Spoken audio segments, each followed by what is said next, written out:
By popular demand, Tale of the Brave. Like Series 17, I've been getting emails up the wall to review this one. And I can see why. It is really popular with a lot of Thomas fans. And it's written by Andrew Brenner. And it's another one of Andrew Brenner's good stories. When the trailer for this film came out, every Thomas fan was going nuts for it. They were talking about the fact that Oliver was returning, they were talking about Bill and Ben being a part of it, and they were talking about loads of other stuff that were in it. So is it kind of bad to say that I don't think it's as good as King of the Railway? Alright, just hear me out. Now by no means I'm saying this is a bad special, I'm just saying it's not really as good as I thought it was going to be. Well, let's go for the story before I have my nitpicks. Thomas is working at the clay pits when a storm closes in and the rain makes the clay cliffs unstable. A flash of lightning reveals what looks like giant footprints on the slope above, but a landslide has begun and Thomas cannot stay to investigate. Bill and Ben, the tank engine twins, push Thomas to safety in time, and that gets a meeting with every single engine, including Rosie, that they are heroes. Unable to go back and confirm what he saw, Thomas tells Percy about it. But Percy quickly becomes convinced that there is a monster on the island.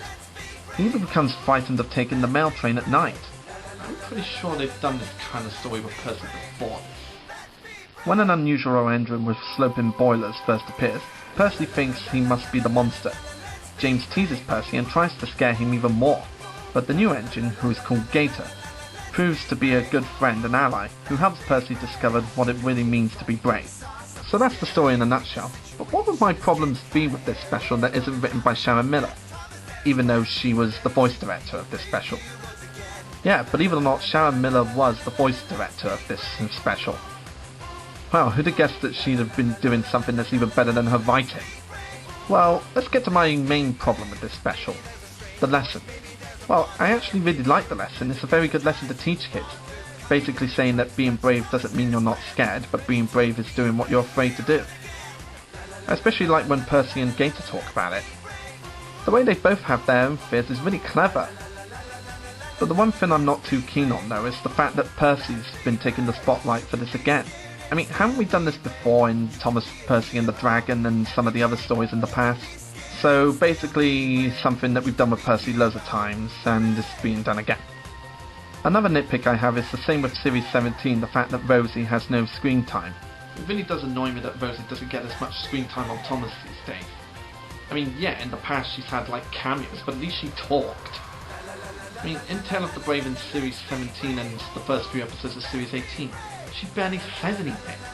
She just shows up to show that everyone's working on the island. Which is good, but I do wish she'd speak more. Well, actually, she does get screen time. We see her next to Thomas and Percy in the meeting the next morning when the Fat Controller's congratulating Bill and Ben for their heroic actions. But once again, she gets no speaking roles. I mean, I personally think it would have been nice to have had Rosie talking to Thomas and Percy about what Thomas thought he saw. Or at least giving her the main role. And I know Andrew Brenner wants to focus on the classic characters, but let's be honest, Rosie is one of the only new characters in the show that didn't suck. And I know there's a lot of other characters from the new series that don't suck, but Rosie's got more screen time than a lot of them. And she still hasn't had an episode to herself. So there's my problems with the film. So what do I like about this film? Well, like Tale of the Brave, it's a big film. And I don't mean in story-wise, I mean in scale. I mean, we get to go back to the China clay pits, and we get to see a lot of other locations that were in the classic series too. Like, I'm pretty sure that scrapyard is the one that Edward met Trevor in. I don't know, have a look at a picture from series 2 to see if you can see any resemblances. I also really enjoy the songs in this special. I think they're written really well. I especially love the song Let's Be Brave that shows up in the end of the special, because it almost sounds like a Scooby-Doo song. Yeah, you know, in the days when they used to put songs in every chase scene. Can you imagine a Scooby-Doo episode with that song in the chase scene?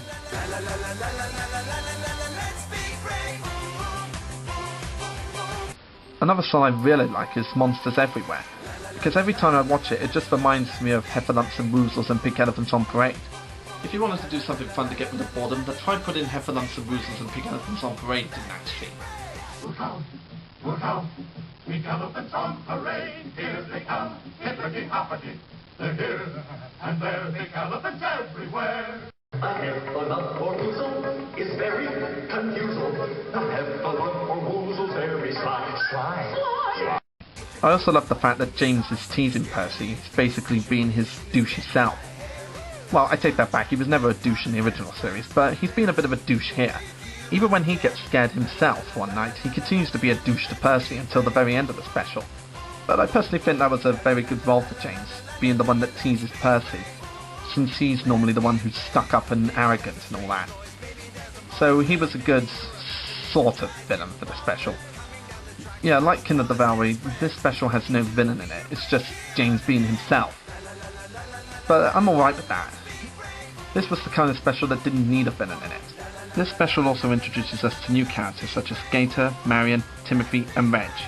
But like King of the Valley with some of the new characters, Timothy, Reg and Marion don't really get a bigger glimpse into their personalities until Series 18. And I guess that's okay, since the focus really was on Percy and Gator. But I love Gator's design. I find his design to be very interesting. I mean, I've never seen a steam engine that looks like him in TV, or even in real life for that matter. It's just a cool design. And as I said, Timothy, Reg and Marion don't really get bigger glimpses into their personality in this one, but we get to see them properly in Series 18. So yeah, despite all the nitpicks I've had with this special, I did enjoy watching it. It was a very good film, but I just like King of the Railway a little better. So this special isn't exactly up there with King of the Railway, but it's definitely worth watching. It's a really good story with a really good message, and it's a bit of a shame that Percy was part of it again since they've done it with him several times before. But he's still a good choice for it. If you consider this to be the best Thomas and Friends special of all time, then I'm fine with that. That's just opinions. Yeah, I have nothing against it. Yeah, not exactly up there with King of the Railway, but it's definitely worth watching, especially if you're a classic Thomas fan, since it's got a lot of Railway series references and a lot of references to the TV series and Railway logic as well as friendship. If you haven't seen it yet, definitely check it out. It's a movie I had fun watching, and chances are that I'll probably check it out a few more times. And those were my special requests for this year. I know a lot of you want me to review Series 18, but I haven't seen every single episode of that yet. So chances are when I've seen every single episode of Series 18, I'll probably do a review of it next year. But I want to thank you all for watching these two reviews for Thomascember, and hope you all enjoyed them and have a Merry Christmas.